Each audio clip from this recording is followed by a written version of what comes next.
Russian soldiers are no longer safe anywhere on Ukrainian territory. Every day, dozens of military trains set off to supply Russian troops on the Ukrainian front lines. But there are eyes watching these trains, on every railway line, at every station. That is, Ukrainian partisans. Resistance groups are trying to break Putin's invasion force by mapping the routes of Russian military trains. The most recent example of this occurred in southern Ukraine. At dawn on October 26, 2025, the Russian invasion force was stopped on the railway lines in the Berdyansk district of the Zaporizhia region. A massive train carrying weapons and ammunition for the Russian army was detected by Ukrainian intelligence heading towards Chernihivka and Stolneve. Ukrainian partisans managed to stop and derail this army train, not with a HIMARS missile, but with a much more insidious, much more personal, and much more frightening operation for the Kremlin. This was not just a train accident, but surgical proof of how an empire's logistical backbone is slowly being eaten away by a cancer within. That morning, events on that critical railway line between the temporarily occupied towns of Chernihivka and Stulneva buried Putin's entire southern front strategy under the wreckage of those burning carriages. The details of the sabotage operation were like something out of a military thriller. Ukrainian partisans had been monitoring when and how often Russian military convoys used this line for months. On the morning of October 26th, their long-awaited prey finally fell into the trap. A 70-meter-long military train, loaded from top to bottom with weapons and ammunition, was moving slowly. The partisans had placed high-powered explosives on the tracks, probably weeks earlier, skillfully hidden at points where Russian patrols were weakest. When the train reached that deadly spot, it was as if the gates of hell had opened. With the force of the explosion, the massive locomotive and the 3 train platforms immediately behind it flew off the tracks and down the slope. But the real blow was to the 10 closed wagons attached behind the locomotive. Those cars were likely loaded with 152mm shells, Grad rockets, and tank ammunition, desperately awaited by Russian artillery at the front. The shockwave and fire from the initial explosion triggered an uncontrollable chain reaction in those cars. The massive explosions, which lasted for minutes and could be heard from villages kilometers away, hurled those 10 cars and the hundreds of tons of death inside them into the sky, never to be used again. The outcome of the operation was a complete disaster for Russia. A locomotive, 10 wagons loaded with weapons and ammunition, and 3 platforms were completely destroyed. Most importantly, the critical railway line between Chernigovka and Stulneva was not only damaged, but rendered unusable. Traffic was paralyzed indefinitely. This was not just the loss of a train, but the suffocation of an entire front. Throughout the war, Russian troops, suffering from ammunition shortages as a result of Ukraine's attacks on Russian supply lines, continue to appeal to the Kremlin. Сегодня, когда мы приехали сюда на ноль, 19.09 нам дали задачу разведку боем сначала, потом нам дают задачу взять лесополку и выдвинуться полностью в жилой массив в Клещеевке. Чтобы вы понимали, в Клещеевке со стороны озера работает 2 леопарда. Зона полностью простреливается лесополкой, накрывается кассетами. В церкви стоит до 100 человек. Нас выдвигается 10 человек на всю эту арту. И 5 прикрытий. 5 прикрытия. И то, потому что мы их просто не берем, чтобы у нас был шанс выйти оттуда. Хотя бы кому-то. Численность превосходящая противника предварительно в 10 раз. Наиболее вооружены. Магазинов нет, ничего нету. Пулеметы гнилые. Пулеметы гнилые. Собираем все подряд. To understand the strategic implications of this sabotage, one must grasp what the Zaporizhia-Berdyansk line means for Russia. This is part of Russia's land bridge, the vital logistical artery connecting the Russian mainland to the occupied territories of Melitopol, Berdyansk, and ultimately Crimea. This line is not just a railway. It is the lifeblood of Putin's entire occupation army in the south. Not only ammunition flows through that artery, but also fuel, food, spare parts, and new soldiers. The destruction of this 70-meter train is a clot thrown into that lifeblood, and the consequences of that clot will be felt immediately on the front lines. Right now, in the trenches south of Zaporizhia, around Tokmak and Melitopol, Russian troops trying to resist Ukraine's counter-offensive were already suffering from a shortage of ammunition. Their logistics systems had already been crippled by Ukraine's HIMARS and ATACMS missiles striking their main depots. This train was the last hope, the last lifeline sent to those starving troops. Now that lifeline has been cut off. So what will happen in the coming days and weeks? The Russian artillery batteries in those trenches, which were probably firing 100 rounds a day, will now be forced to fire 10 rounds and eventually fall silent altogether. Tank battalions lacking ammunition will be forced to watch the advance of Ukrainian armored vehicles, and every Russian soldier on that front will understand that the Kremlin can no longer feed them, that it has abandoned them to their fate. This is the moment when an army's morale dies. The number of deserters within the Russian army will increase exponentially as news of this kind spreads to the front. On the other hand, this success by Ukrainian partisans inevitably heralds new and more daring operations. If the partisans could destroy this relatively less protected line of defense so easily, it is not difficult to guess where the next target will be. The real target is that jugular vein itself. That is, the main railway line connecting Melitopol directly to Crimea. A successful sabotage operation similar to the one on October 26th, targeting that line, would trap not only the southern front, but also tens of thousands of Russian soldiers in Crimea, condemning them to starvation and surrender on an island. Ukrainian partisans are probably already scouting the weak points of that main line, waiting for the right moment for the next hell. So, what is Russia doing to stop this internal bleeding, this invisible war? The Kremlin's response, as always, is a combination of brute force and paranoia. Immediately after this sabotage, hundreds of FSB and Rosgvardia, or National Guard, soldiers must have poured into the towns of Chernigovka and Stolnove. So the hunt for traitors may well have already begun. Homes are being raided and hundreds of local people are being taken to filtration camps without question on suspicion of collaboration. The aim is to spread fear and sever the partisans' ties with the people. The Kremlin has used this tactic since the beginning of the war, and following the partisan operation in the Zaporizhia-Berdyansk direction, it would come as no surprise if the Russians adopted this method again. At the same time, Russia is trying to erect armed watchtowers every few kilometers along the most critical railway lines, and protect the lines with patrols consisting of untrained, conscripted soldiers. However, these measures are like trying to empty an ocean with a bucket.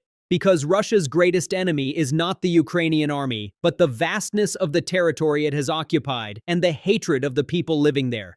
There are thousands of kilometers of railway lines in Ukraine, in the territories under Russian occupation. It is physically impossible for Putin to station a soldier on every meter of these lines. He already has an army that has lost more than 1 million soldiers on the Ukrainian front and is experiencing a human resources crisis. Every battalion he pulls from the front to perform these protection duties further weakens the front line. This situation is actually the true genius of Ukraine's partisan strategy. That is, forcing the enemy to consume its own war power in order to protect its own logistics. Moreover, these measures do not work against the partisans themselves. Resistance movements such as Atesh are no longer just simple saboteurs. They are sophisticated, clandestine cells trained and financed by the GUR, Ukraine's military intelligence, and most importantly, deeply rooted in the local population. They also know when Russian patrols pass, which points are weak, and who the FSB's traitor hunt is focused on. Despite these Russian measures, they will continue their activities, perhaps more secretly, perhaps with more complex methods, but without stopping. There is only one way to stop them: the complete withdrawal of the Russian army from those lands. Until that day, for Russia, every railroad track in Ukraine is a potential minefield, every tunnel an ambush, and every train a ticking time bomb waiting to explode. The train that burned on October 26th is not just a loss of ammunition, but a blazing proof of how Russia's occupation project is rotting from within, and how the fire of Ukrainian resistance has not been extinguished, even on the darkest night of occupation. However, these flames also illuminate a fear far greater than the loss of a tank on the front lines, an existential horror within the Kremlin's most secure chambers. Because this sabotage has forced Putin's generals to admit that they have lost the war not only against the Ukrainian army, but also against an invisible ghost army of millions of people whom they cannot see, cannot hear, and can never defeat. To fully understand Russia's logistical disaster on October 26th, we need to understand not so much who planted that bomb, but how it got there. The Russian Federal Security Service's nightmare is not that Ukrainian special forces infiltrated the front line and penetrated 30 kilometers deep. The FSB's real nightmare is the possibility that those who planted the bomb were likely local residents of that town. An electrician, a farmer, or a railway worker who greeted Russian patrols every day. This is the manifestation of Ukraine's total resistance doctrine on the ground. Since the beginning of the war, Kiev has not only built an army, it has also built an invisible human infrastructure in the occupied territories. This is a vast intelligence and resistance network made up of tens of thousands of civilians who monitor every move of the Russian occupation. This soft intelligence network is an invaluable force multiplier for Ukraine's hard military power. The location of the S-400 battery in Crimea is found not by an American spy satellite, but by a farmer plowing a field near that battery. The coordinates of the Russian command center are leaked not by a Global Hawk UAV, but by a local Ukrainian who enters the building to clean it. The October 26th train sabotage is a perfect combination of these two forces: the intelligence provided by local resistance fighters and the explosives and military training provided by Ukrainian special forces. This is a synergy that Putin can never defeat with brute force. Russia will likely be unable to provide an adequate response to this invisible threat until the war ends. The only method Putin knows is the ruthless, paranoid, and totalitarian repression inherited from the Soviet KGB. This is an inhumane method that did not even work in the old Soviet era. The FSB's method is simple: fear and collective punishment. But as we mentioned, this Stalinist tactic is doomed to fail in the face of 21st century networked resistance. And there are three main reasons for this failure. The first reason is that this method fuels resistance. The FSB's ruthless repression fuels the resistance rather than ending it. Every innocent civilian arrested leaves behind a family and circle of friends even more motivated for revenge. A mother whose son is taken to a filtration camp, previously uninterested in politics, becomes a safe house for Ukrainian partisans the next day. The FSB's repression may be the partisans' greatest recruitment tool. The ghost structure of the Ukrainian Military Intelligence and Security Service is another reason for the failure of Russia's administration. This resistance is no longer a hierarchical structure commanded by a single leader, as it was in the 1940s. The Ukrainian Military Intelligence, or GUR, and the Security Service, or SBU, manage this network through a cell system. Each cell, for example, a sabotage cell, an intelligence cell, or a propaganda cell, consists of only 3 to 5 people and has no contact with other cells. They communicate only with a single handler through encrypted channels. This ensures that even if the FSB dismantles one cell, the rest of the network can continue its operations. The impossibility of occupation is the third factor that could undermine Russia's tactics. Russia needs the voluntary cooperation of the local population to wage this war. However, Russia's brutal Russification policy in the occupied territories has made this cooperation impossible. To understand why these partisans are so hateful and determined, one must look beyond the military dimension of the occupation to its cultural and human dimensions. These resistance fighters are defending not only their land, but also their identity and their future.